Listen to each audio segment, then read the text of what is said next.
Hello guys, another day, another mini vlog. Tignan nyo po ito, share ko lang po sa inyo. Ba't nakatakip po yung na ito, Pritel pen?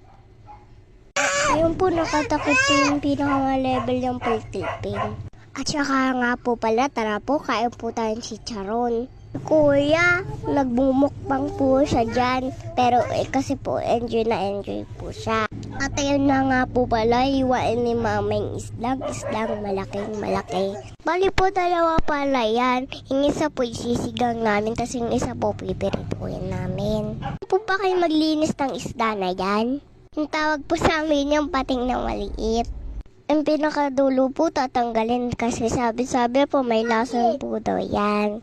Dapat daw po tinatanggal po daw yan bago maluto daw. Tayo na nga po, malapit na po iwain ni mama kasi po tinatanggal niya na po yung buntot.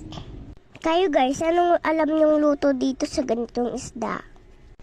Kasi kami po prito sabaw lang po. Paksiw.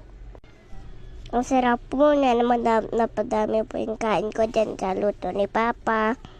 Kayo po, anong ulam nyo ngayon? Comment nga kayo dyan sa anong ulam maluluto nyo dito.